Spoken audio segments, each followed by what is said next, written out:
Hi everyone, welcome to this episode of the Wellbeing Wire. Today we're going to be discussing the question of can strength training improve metabolic health?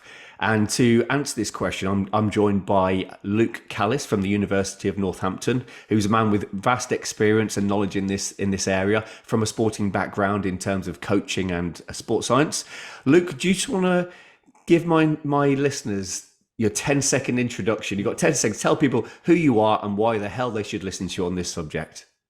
So hi, Jonathan. Hi, everyone. So yeah, my name is Luke Callis. I'm a strength and conditioning coach.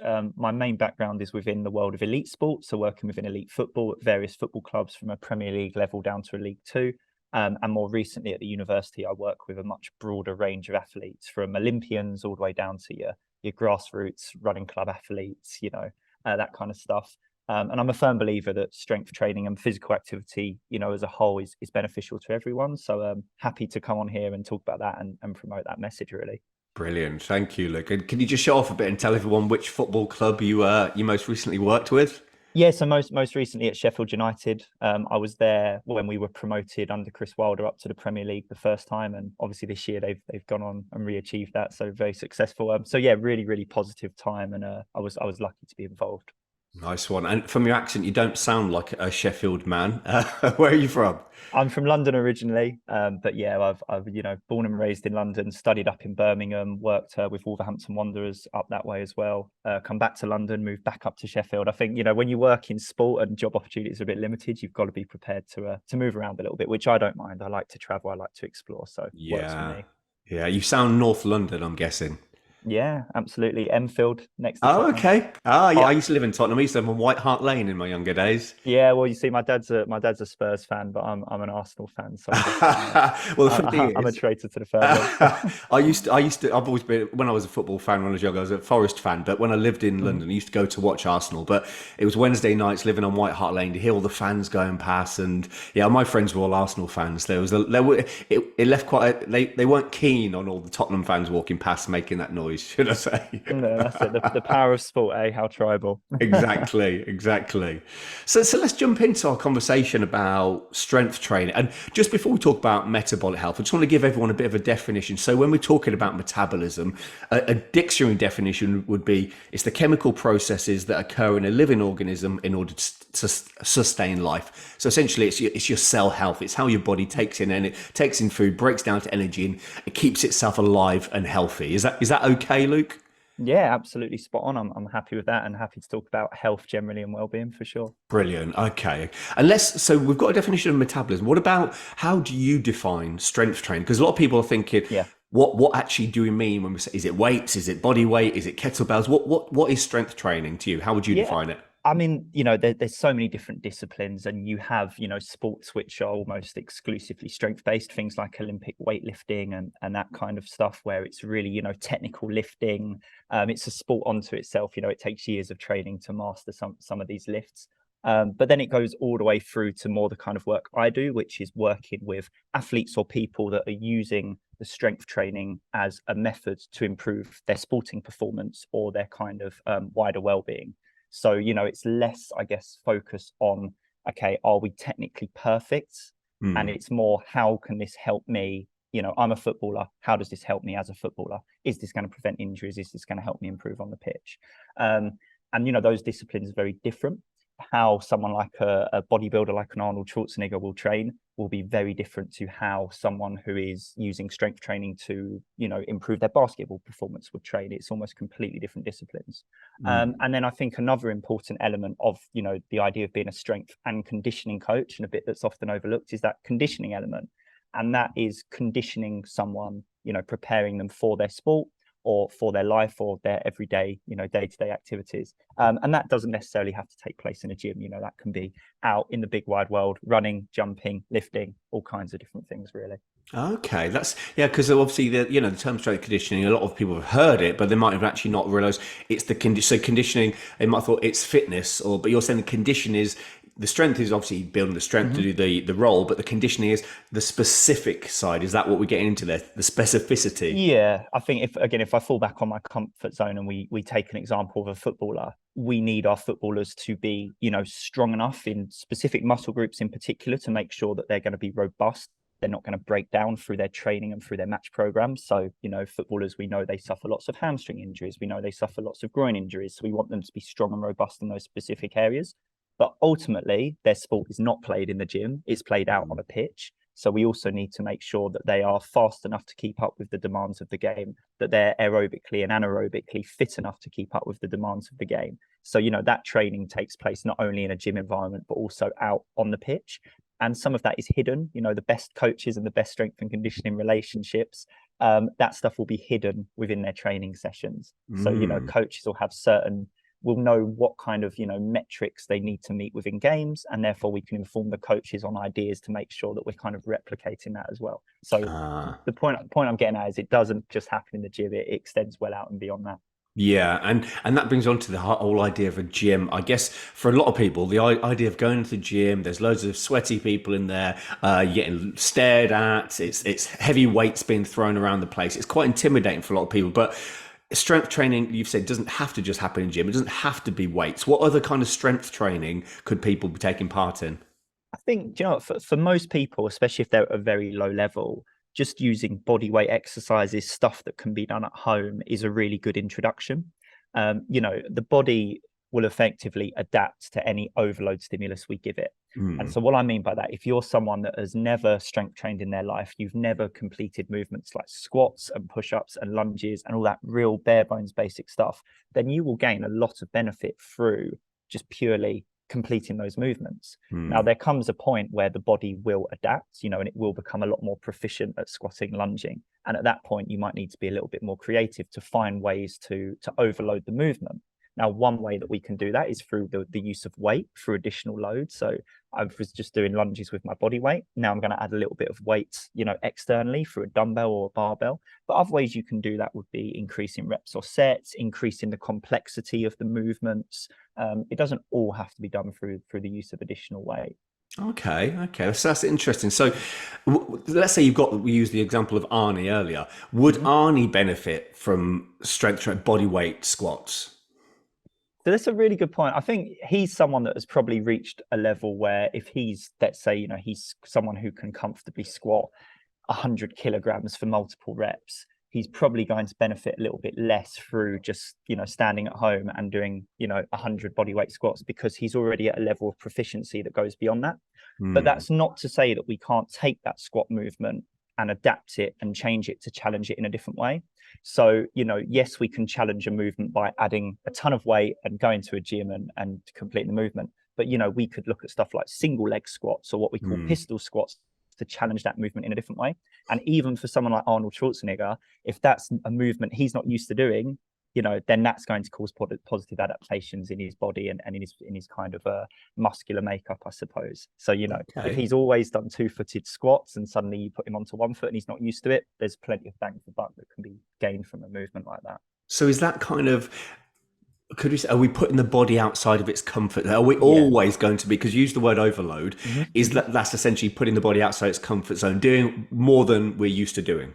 It's exactly that. And that's a perfect definition, I think. It's just taking the body is a wonderful tool, and it will adapt within reason. We have to be sensible. You can't go from being someone who's couch-based and totally inactive to suddenly running a marathon, because you need that kind of steady progression to that point. But by just safely, progressively overloading, tweaking and changing small parts of our workout routines or even our daily lives to encourage the body to step slightly outside its comfort zone, it will adapt, and you'll get positive benefits that come with that.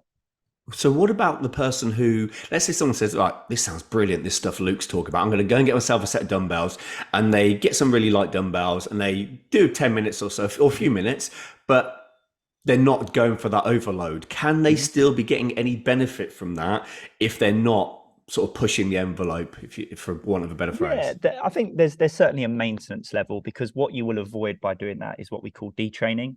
So let's take that example. Let's say we have someone, they buy a couple of 10-kilogram dumbbells and they're just going to do some overhead presses with them.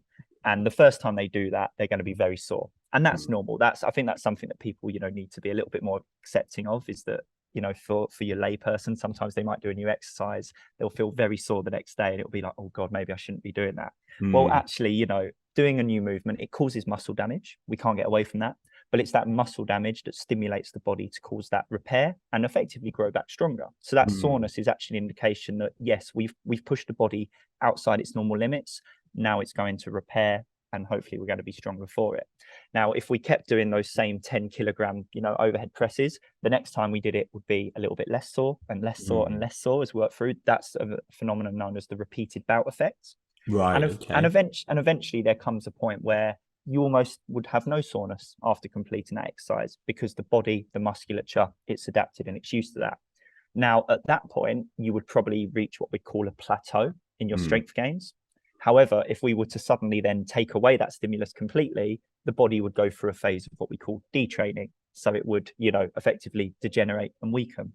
So if you were to continue with those 10 kilogram overhead presses, our example, you would consistently maintain that level of conditioning. But optimally, you would want to probably progress so that you can take that plateau and raise it up a little bit higher, if that makes some sense. That makes a lot of sense. So actually, even it doesn't have to always be, if someone just wants to maintain their status, they can just do slightly easier stuff. They haven't always got to be pushing the boundary. But for someone who wants to develop and improve their status, they've got to be pushing things.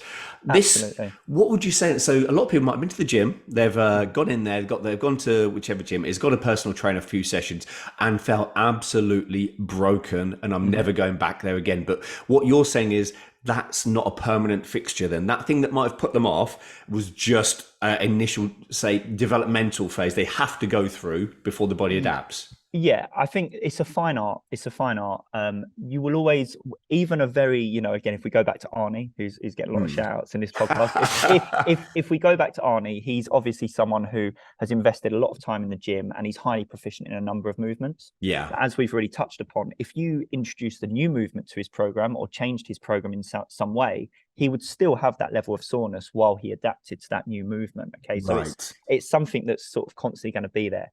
However, really interestingly, or I guess the art of coaching is, if we take a layperson, we take them into the gym, we absolutely destroy them, they can't walk the next day, as you're rightly saying, they're unlikely to want to come back, because that is not a nice experience. So the art of coaching is pitching this stuff at a level where we're going to cause, yes, some amount of soreness, and we educate our athletes or our people we're working with to embrace that. But it's around hitting a level of difficulty or intensity in that particular session that is not going to cripple them. Okay. Right. Okay. And if we take a really good example, so if we look back at our footballers again, very popular exercise to prevent hamstring exercises is something called a Nordic curl. And it's an incredibly intense exercise. And if you were to even complete a very few number of reps with this particular exercise, and you were unaccustomed, you would have significant hamstring soreness. Is this the one where someone holds your feet and you learn forward? That is exactly the one. Right, yeah, I've tried that. It's horrible. It is very difficult. And the problem is that what often happens is players will come back off of pre-season, they've been off holiday, they come back for pre-season, and we want to build their hamstring strength back up because, we know it's important. However, we run them through this Nordic hamstring exercise. It's really, really, really, really commonplace. And then the next day they come into training, they can hardly walk. Yes. Now, the problem is those guys have then got to complete their football session, right? They need to be out there with the management team, with the coaches. So all of a sudden, you're going to have complaints from the players. Oh, I can't fulfill the demands of the game because I'm in too much pain. The management are going to be asking questions of you've crippled my team and we can't do this tactical play we wanted to do. So the art of coaching is finding a way, can we adapt to give an exercise to make it slightly easier? And with that as an example, we can use things like elastic resistance bands to support the athletes, take away some of their body weight and sort of acclimatize them to the exercise. And that's the art of coaching. So I guess what I would say is if you're going to your PT and every time you're with them, they're changing the program, they're progressing things too quickly, you're getting loads of soreness, you can't walk the next day, then you probably need to be asking questions of that person and sort of asking, are you programming this at the correct level? So that, yes, I can show positive adaptations, but I'm not going to be crippled. Yeah, so I guess that whole sort of military boot camp, shouting at people, beasting people, that while it looks good, it's optics, it's probably not the most effective way to train people. No, of course, absolutely not, especially if you've got athletes or just people that have other demands in their life. You might be a postman that, your job is you need to walk 10 kilometers every day to deliver the post. Now, if you start training with someone and then the next day you're unable to fulfill that function, then that's not going to be a positive thing for you. So the strength training needs to be fitted around people's daily lives, and that could be a high level athlete that's going to complete a swim session after they've been in with you in the morning, or it could just be a person that, you know, needs to get through their daily routine, their daily job. Yeah. And that's kind of like, I guess, with diet, isn't it? Everybody's different. Everyone has different energy demands, and how one diet that works for one person might, and when I use the word diet, I mean what you're eating, not as in caloric restriction diet. What works for one person might not work for another. So I guess the exercise has to be the same. Yeah, absolutely. And it's another good point. You know, it's diet, exercise, it's what is sustainable. So if you're someone that, you know, maybe you don't enjoy going to the gym, you know, as for all the reasons you've said, it's hot in there, it's sweaty, you don't enjoy maybe some of the people you get there. Hands up, I don't enjoy public gyms. You know, I'm lucky enough in my job, I've always had access to private, you know, athlete-based gyms. I get to work out on my own around what the athletes do, and it's fantastic. But it's about finding something you enjoy. So maybe what you enjoy is just going out and walking. And the same principles apply. You know, you can build the distances you can walk. You can cause overload through that. Maybe you're someone that goes out and enjoys running. The same principles apply. You know, you can play around with the distances, the speeds, the intensities. You know, it's about finding something you enjoy and, you know, using that as your main training modality. The same with diet. Like you say, one diet doesn't fit all for one reason. You might not enjoy certain food groups or certain foods. So it's about what's sustainable, because you might know what the benefits of eating lots of spinach is, but if you don't like spinach, you're never going to maintain that over a long time. So it's about finding ways that work for you. Yeah, and I like what you're saying about this, you know, the idea of changing things up, because not only is that going to be better in terms of this overload principle you mentioned, but in terms of boredom. You know, if you had to go and do the same thing exactly the exact same at the gym every day, the person isn't very likely to stick to that. I mean, there are certain people who can go to the gym, sit on an exercise bike for 45 minutes looking at the screens. I think that's why you have screens in front of exercise bikes, because people, it tends to be quite monotonous, doesn't it? So this overload, this looking for new ways to stimulate muscle growth through, whether it's you're doing single limb, whether it's doing higher reps or lower reps or faster paused reps, whatever it is, adding weight, resistance bands, it adds interest. And I think that's a really important thing to get somebody to want to stick with this. What would you say then? So we talked about there's different types of strength training. Let's take it back to metabolic health then. Now, what would you say?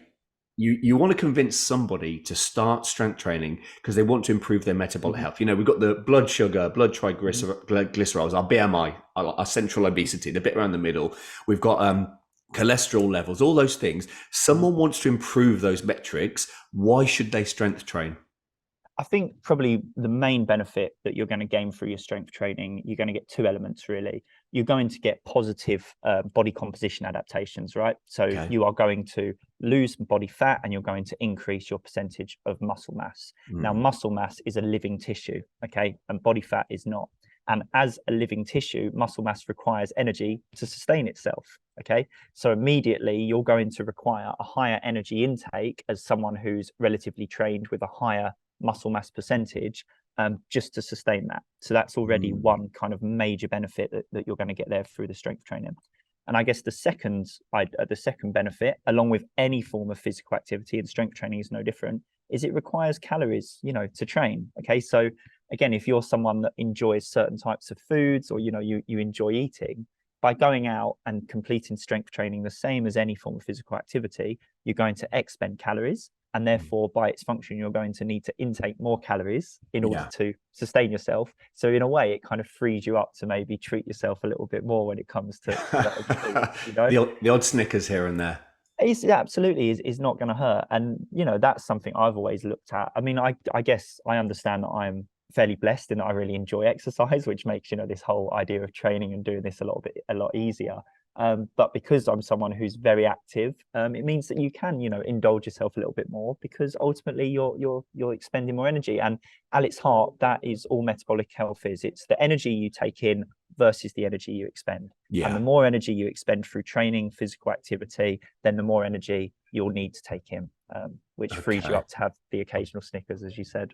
Well, no, it's really interesting, because I guess it's this brings us back to this idea that things like Weight Watchers, Slimming World, there are other brands of weight loss company available, but they're the key ones that everyone knows.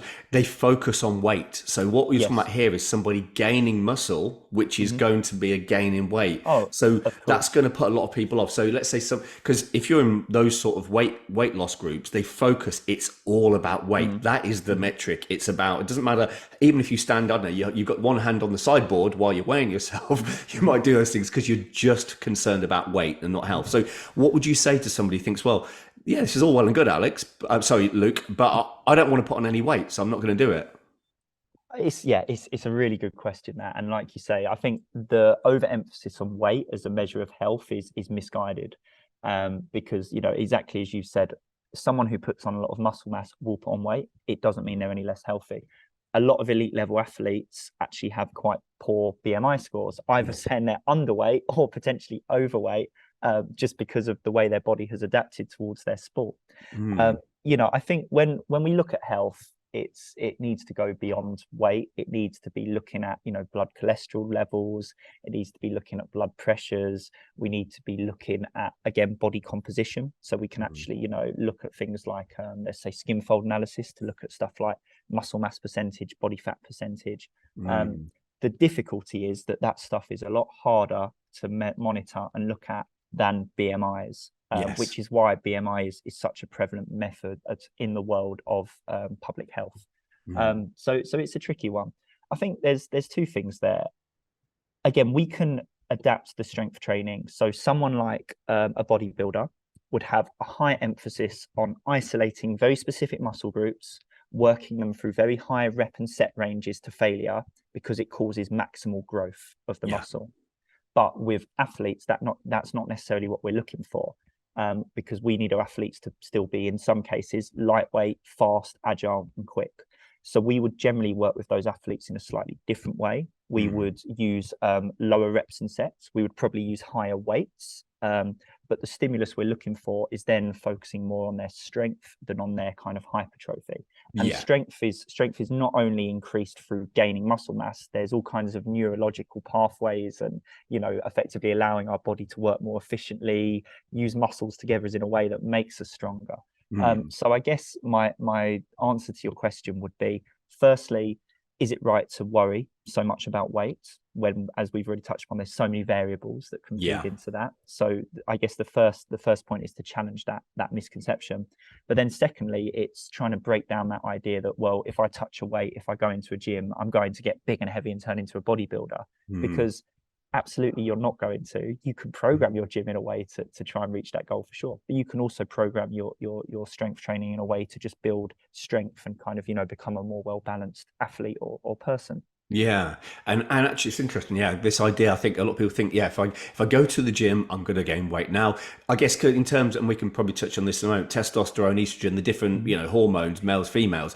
Men could probably, would you agree, could lift the same weights? Men and women could lift the same weights. The man is going to get the more growth due to testosterone than the woman would. Testosterone certainly helps, and genetics play a role as well. There's no two ways about that. Genetics do play a role. There are some people that will enter a gym and do very little and find that all of a sudden they have the ripped six pack and the big biceps. I hate them. After, and so it's very multifaceted. But the other thing I'd say, again, on maybe the fear of gaining weight through gym-based activity, is that the body will adapt to the kind of primary stimulus that you present it with. So if I use myself as an example, my main sport is long distance running. So I'm probably running 50 kilometers a week in my training. And I also gym train 3 times a week.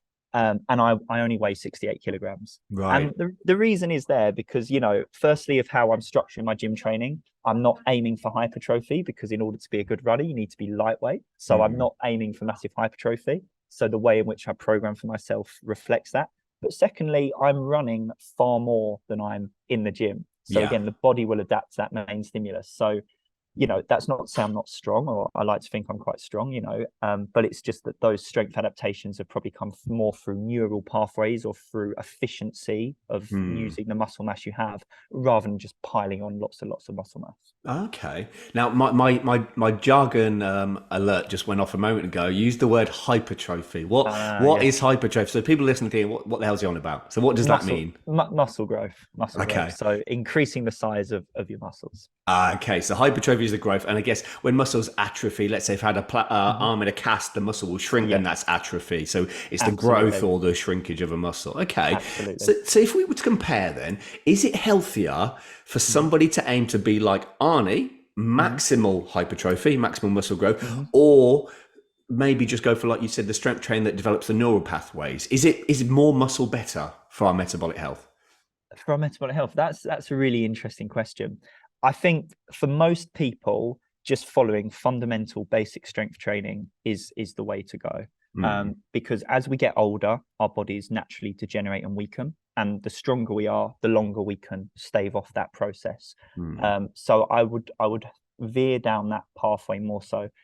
The stuff that someone like an Arnold Schwarzenegger would do, the real intense hypertrophy stuff, is a sport unto itself. It's yeah. the sport of bodybuilding. Mm, Now, if someone really enjoys that process, and that is how, they think, God, I love this idea that I'm getting bigger, I'm getting stronger, I like the way it makes me look, I like the way it makes me feel, then mm, absolutely that is the right approach for that person. Because again, it mm, comes down to sustainability. yeah. But if you're someone that doesn't enjoy spending 3 hours in the gym doing bicep curls, and you would rather have a more kind of holistic and well-rounded strength and conditioning based program, then Mm, that's the way to go for you. I guess it's like you said, yeah. it's not a one size fits all process, Mm. but both could be healthy. So they can all bring benefits in. Oh, absolutely, yeah, Okay. absolutely, So I guess it's the engaging in strength training itself, the adaptations on the yeah. body, regardless of whether you're going for the bodybuilding type work type look or the athletic type of look. Mhm. What about then? And actually, just to rewind a bit, yeah, anyone who is listening to this thinking, well, yeah, if I go in the gym, I'm going to gain weight. Believe me, I've been trying to build my calves up for about the past 15 years, and they still look like a 6-year-old boy. So, so I wouldn't worry too much about the idea that you're just going to go in the gym and gain weight. Most people lifting weights, it's very hard to gain extra lean muscle, isn't it? So it's a lot of work, a lot of eating as well. Yeah, it's exactly that. It's not just the strength training, it's the nutrition stuff that comes into that as well. If you Mm, really want to put on a lot of muscle mass, then you probably need to be having a quite a large kind of calorific excess, eating far yes. more calories than you need to. Yeah. And again, people that you see that are really in that, bodybuilding condition, they are spending a lot of time in the gym, Yeah. more than most people would ever care to do. So if you're just Mm. someone that's going to the gym for your own health 2-3 times a week, I wouldn't overly stress about putting on huge amounts of muscle mass. Yeah, and when you think about the world's strongest man or ex-world's strongest man, Eddie Hall, I think he talked about how he used to have to eat just to maintain, keep his muscle alive. He used to Mhm. have to eat about, was it 10, but either 10 or 13,000 calories a day. Yeah, Ice cream for breakfast, pizzas for breakfast. absolutely. But interestingly, on the flip side to that as well, my brother is a very high level triathlete. So Right. he's very lean. He's taller than me. He probably weighs even less than me. But he spends hours upon hours out on the bike, running, swimming. So again, his calorific intake is still extremely high. Mm. But because of the sheer amount of calories he's expending with all that training, he's not gaining huge amounts of weight. So it just again goes back to that idea of the body will always adapt to the kind of main stimulus that you put in front of it. And in his case, Mm. it's the triathlon. In Eddie Hall's case, it's doubling down on the strength training, the gym-based training, and so his body would look very different. Yeah, and I imagine it's not healthy eating 13,000 calories, eating pizza for breakfast, and it might be great. It's like being on Yeah. holiday. It's another really interesting point that people have this idea that maybe our tip top elite sports people are also our healthiest people. It's not Mm. necessarily the same. Is No. it necessarily healthy to be an ultra marathon runner who's running insane distances all the time, putting all that load through the body, taking in insane amounts of calories? Mm. Not necessarily. If you really want to be healthy, it's about everything in moderation and just following good lifestyle habits. Yeah, and well, think about bodybuilding. When you see some of the stories and watch the documentaries about some of them, like I think was it Ronnie Coleman. You look the things that have happened to their bodies since because of what they've put their bodies through, the things they're injecting, the things they're ingesting, the way they were training. They might look like perfect specimens, but actually inside it's almost like a shell of a Ferrari, and inside you've got an old Morris Minor or something. Actually, that's quite a nice car, but a really old, battered old car inside, but it just looks amazing on the outside. No, absolutely. I mean, that's a whole other kettle of fish, isn't it? When you get into the darker side of sports like that and some of the other stuff that's going on. Yes, very much so. So we're looking at metabolic health, and people want, we know that if we have high blood pressure, high blood sugar, high cholesterol, high triglycerides, all those things, we're setting ourselves up for type 2 diabetes, heart attack, stroke, all those things. And I personally have seen those. My dad died of a heart attack when I was 12. He wasn't particularly unhealthy. He didn't drink, didn't smoke. I think I saw him with a beer once in my life. But he probably didn't, as a builder, he might have quite chips quite a lot, might have been on the donuts, but he didn't have any weight around the middle, anything. And he still, one day heart attack, and that was the last time I saw him. So it can happen to a lot of people. And I think this is something we need to start taking seriously, different ways of improving our metabolic health. If someone's sitting here thinking, I want to do this, I know I need to improve, I've got that, I call it the D-shaped physique, capital D for danger, really, that central obesity. And they think, I'm going to do cardio. Should I do cardio? Should I do strength training? What would you say, Luke? Whichever they enjoy more, or a mixture of the two for the variation. I think, again, my first love will always be running. I love to run, I love to get out there and run. And so that is, the exercise modality I choose to engage in the most.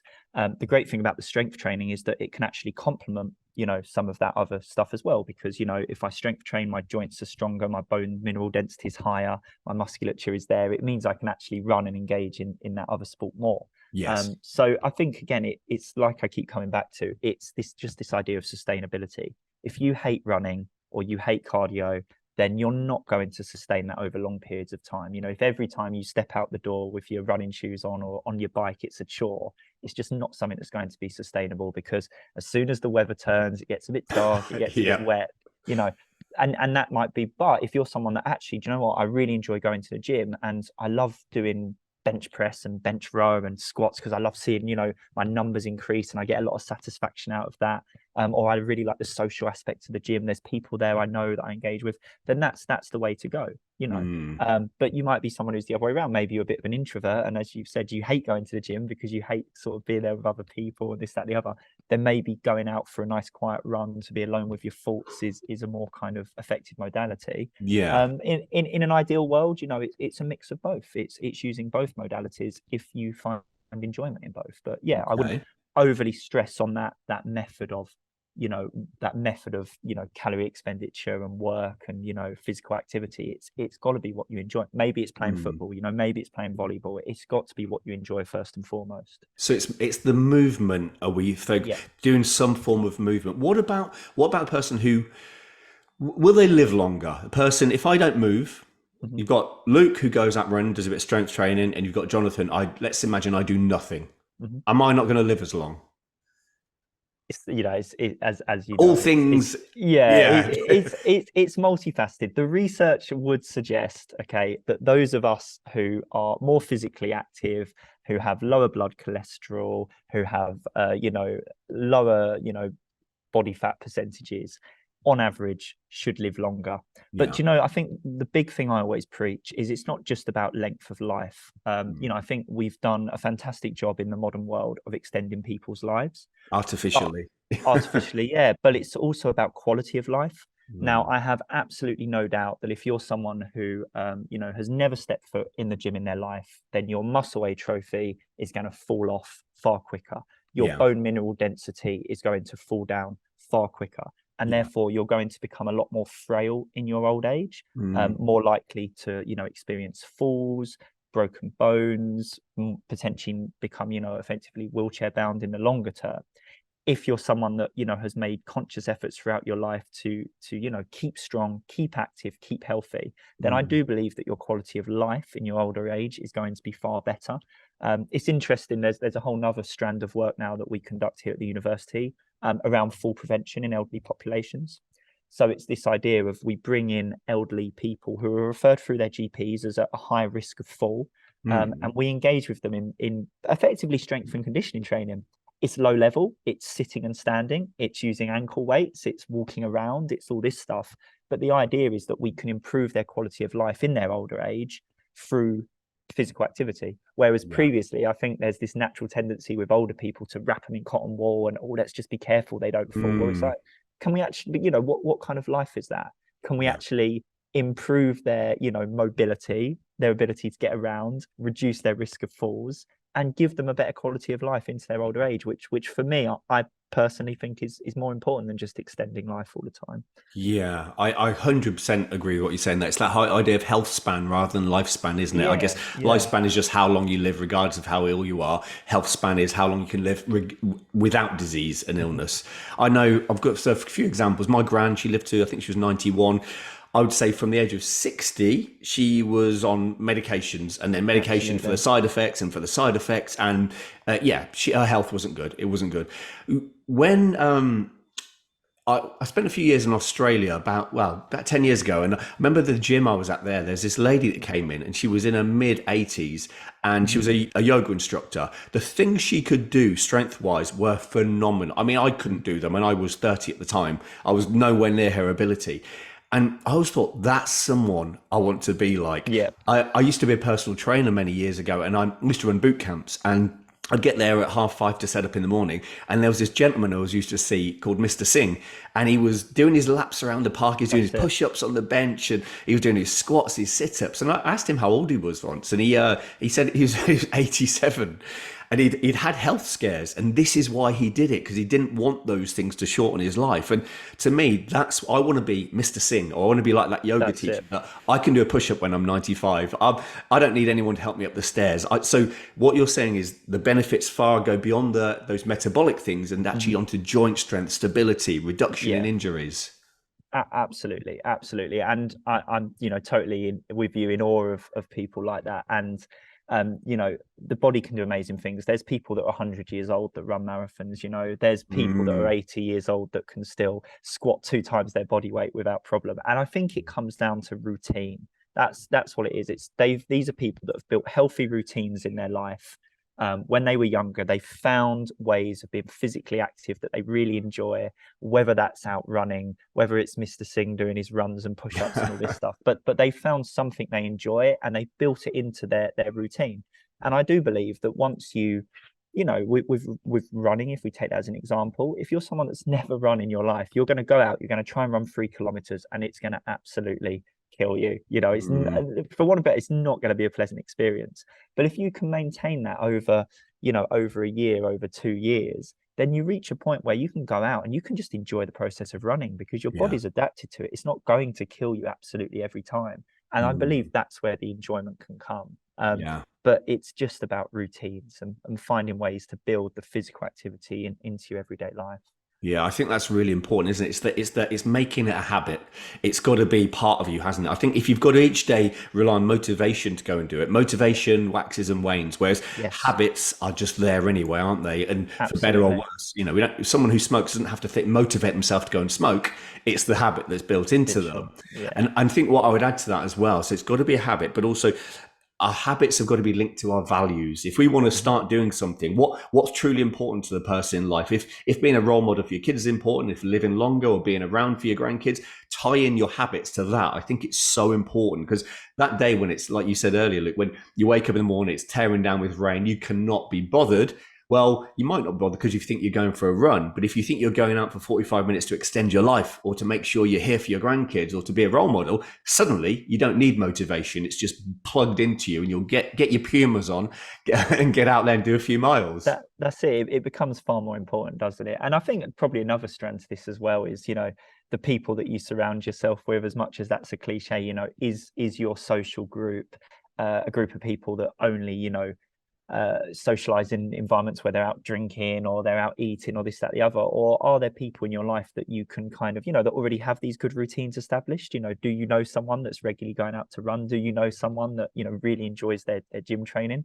And is that someone you can become involved in and learn from? Because, I think there's nothing more inspiration than looking at your peers, seeing what they do, learning from them, and hopefully their kind of enjoyment and their kind of passion rubs off in you in a way. So Yeah. there's so many strategies you can kind of take to try and build this healthy physical activity into your life.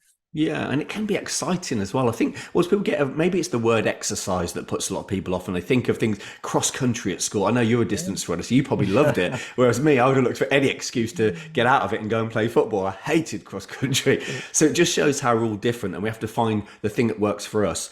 What I Absolutely. find is I've been involved in boxing for many years, amateur boxing as a boxer and as a coach, and I find a lot of us coaches, we're not in good shape. So we're the ones telling the boxer you need to be out running, doing your runs 3 times a week, you've got to be doing this and that. And we're in awful shape. So we're not role modeling what we're expecting someone to do. You can't ask someone to do something that you're not willing to do yourself or that you haven't done yourself. So I think it's really important that we do role model. We've got a lot of obese children now, and I think we have to be able to show them how to lead a healthy life. And that brings me on to weight loss, because weight loss is such a massive thing in society. But I think if people are starting strength training with the aim of losing weight, it's not, I mean, diet plays the biggest part, doesn't it? Diet is the big factor. So how can we motivate people to stop focusing so much on the weight side of things, and maybe how to focus on more on the other side of things, what else they're getting from it?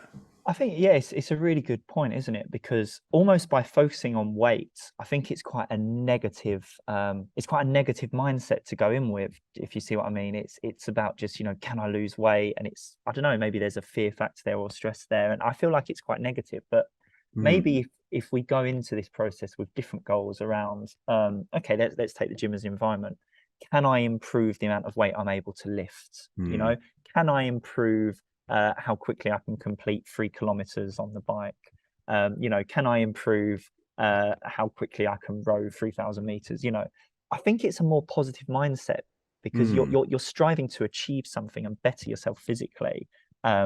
And I believe that, if you do strive towards those goals, the weight loss, the improvements in terms of positive, changes to your health will come as a byproduct of that. Yeah. But I mean, again, I can, only speak from experience, but I get a lot of enjoyment out of, okay, I want to run 5K quicker than I've ever run it before. I want to bench press more weight than I've ever bench pressed before. And then when you reach that target, you get a lot of, positive satisfaction that comes with that. That then, encourages you, right, what's my next target? Where can I go from here? And I think that's probably a healthier way to look at it than always dwelling on, am I losing weight? Because again, that can fluctuate. There's going to be times where you might feel you've done everything right and you haven't lost the weight that you've intended to in the short term. So I think it's more about setting yourself positive goals that you can work towards. And then the other stuff, the health benefits, it will come with that as a byproduct, I think. Yeah, I agree with that. I know in my personal life, I've never been fitter than when I started boxing, and I had to do everything to improve my performance. So it's my diet, it was my sleep, all of the runs, all of the strength training, so that I could perform in the ring. And as a byproduct, I was just in very low body fat, very fit and healthy. So I got those weight loss benefits. Not that I was after them, but I got them through indirectly. I didn't aim for them, but they came as a byproduct. And I think it ties into what you're saying there. If people set goals, healthy, productive goals, they will probably as a byproduct get those other things as well, rather than just focus on weight loss. It's very blinkered. If I don't lose the weight, I've messed up. But actually, you might have got fitter. You might have improved your joint strength, your tendon strength. You might have gained some muscle. You might have done a whole host of things. But no, the scales say you messed up this week, so you're a failure. Absolutely. It's just about reframing that perception, is it? I think that is a really, really good point there. Yeah. Okay. So, well, let's as we come to a close. I mean, I've been scribbling like mad as I've been mining your mind for wisdom. You've got some great ideas. Hopefully, I can read my handwriting when it comes to recapping on the stuff. What I would ask you is, let's say we've got this problem with youngsters in schools, people in workplaces that are sedentary, overweight. How can we motivate people, do you think, to start taking their metabolic health seriously, and particularly doing things like strength training or cardio? What do you think it needs to come from governments? Do you think it, because I'm a believer that educate people to make their own decisions. I don't think governments do, when it comes to innovative ideas, governments are the last places. I think we need to look around a lot of these things. Where do you think it needs to come from though? Where would you say, industry, government, from the individual? I think, do you know, it's really interesting. So I think there's a few points there, and I'm gonna steal some ideas here from one of my colleagues at the university. The fantastic thing about working in the university is there's so many people with so many different perceptions on, sport, physical health, and all this. And one idea is that, as generations change, I think the school system is still so focused on the traditional sports, your football, your rugby, your cross country, another one you've picked out there. And there's going to be plenty of kids. I was one of these kids that enjoy those areas, right? I love playing football. I love cross country running, not so much the rugby, but there you go. But do we perhaps give youngsters enough exposure to different sports, to more weird and wacky sports? Because if you're a youngster that doesn't enjoy football, doesn't enjoy rugby, doesn't enjoy cross country, but maybe you would love skateboarding, are we providing opportunities for kids to think outside the box a little bit? And I actually think that there's almost, with the rise of, social media, that kids are exposed to a lot more stuff from a younger age and can be a little bit more individualistic. And so I think providing kids with opportunities to explore different areas is really, really important. So I think that's the first thing I would talk about is, are we, just allowing youngsters to access all these different areas that could, inspire them, and rather than trying to always box them into football, rugby, cross country, constantly. So I think that's one area. And then the other one is, and we spoke about this a little bit before we came live on air, is, parents, caregivers are probably always going to be the main influences on a young person's life. So it's, are we doing enough to educate them, to then, hopefully provide those opportunities for their kids as well. So I think there may be the two areas that spring to mind. It's giving youngsters a range of opportunities to find their passion, because it doesn't always lie in the mainstream. And secondly, are we doing enough to educate parents, caregivers around, encouraging their child's development in that way as well? Yeah, I like what you're saying there, Luke. That does make a lot of sense, because, I am a believer that rather than that government should nanny people around diet and exercise and stuff, I think educating people and then giving them the opportunities. At the school I went to, football was a swear word. I was massive. I grew up in rugby, the town rugby. So obviously at school we just played rugby, a little bit of hockey, but football was almost illegal. So, and yes, if someone like me, he was very drawn to football, it wasn't an option at school. So I think what you're saying, you have to give people that broad exposure to all the weird and wonderful things out there, and then allow them to choose the thing they're drawn to. Because if you're drawn to it and you're choosing, you're naturally going to go towards your strengths that you'll enjoy, and is going to be more sustainable as well.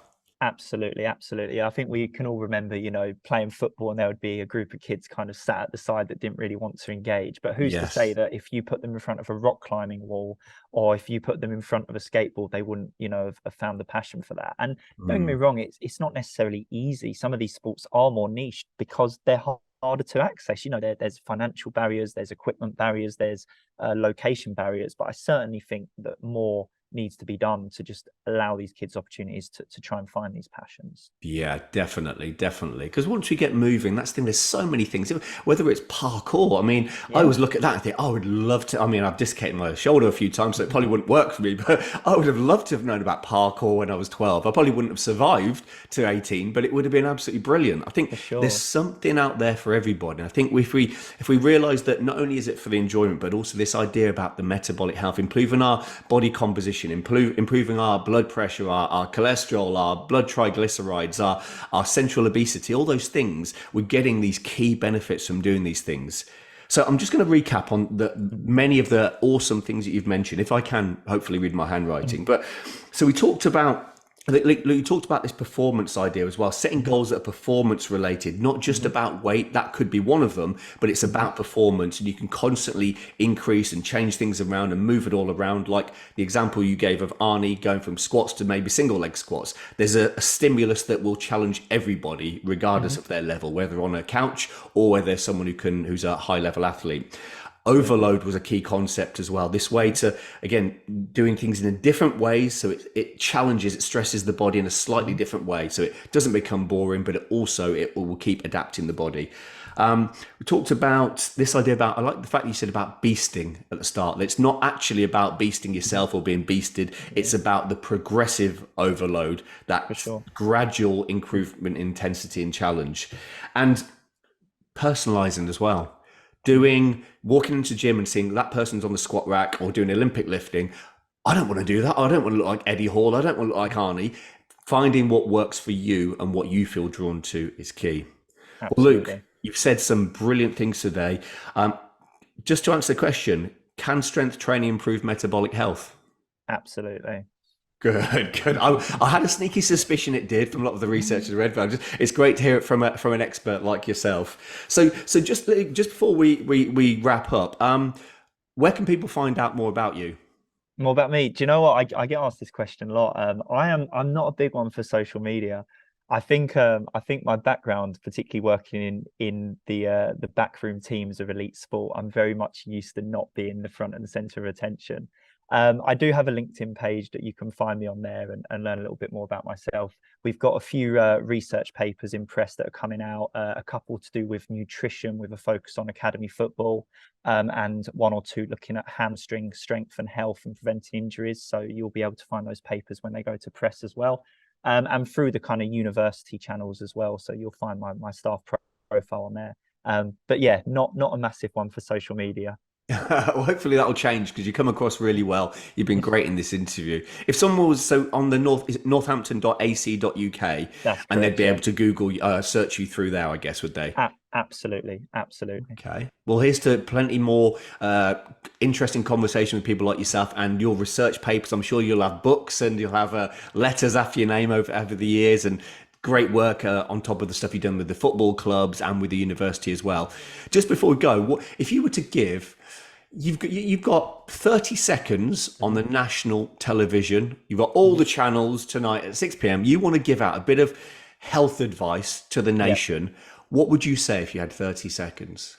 I think the thing I'd say in the 30 seconds is what we spoke about is that you've got to, I think a little bit outside, or you shouldn't feel put into boxes when it comes to health and activity. You know, it doesn't have to just be the cliche, right? I'm going to I need to get into running or I need to get into going to the gym. It's just about finding forms of physical activity that work for you, giving things a try exercising alone, try exercising with people, and just find what works for you, and then aim to build that in a sustainable way into your everyday lives. And I think that's probably the take home message from everything we spoke about. Yeah, I like that, Luke. I like that. Yeah, it's this find your own path. Stop looking at what everybody else is doing. Ignore Instagram, ignore this stuff everywhere else. Pick the thing that you're drawn to and stick with that and gradually try to improve over time. Because I think the benefits are massive. We just have to overcome that initial barrier for a lot of people and just find your own journey and Yes, work along that absolutely. path. Well summarized. Thank you. Well, Luke, thank you for your time. You've been an absolutely awesome guest. Listeners, hope you've enjoyed speaking to Luke as much as I had. He's shared some absolute gems of wisdom, and hopefully he'll be kind enough to come back on the show to discuss some future topics in in the coming future. Luke, I want to thank you for your time. Thanks a lot, Jonathan. Cheers for having me. Cheers, Luke. It's been a pleasure. Thanks, everybody. Look forward to speaking to you soon on the next episode of the Wellbeing Wire. Take care.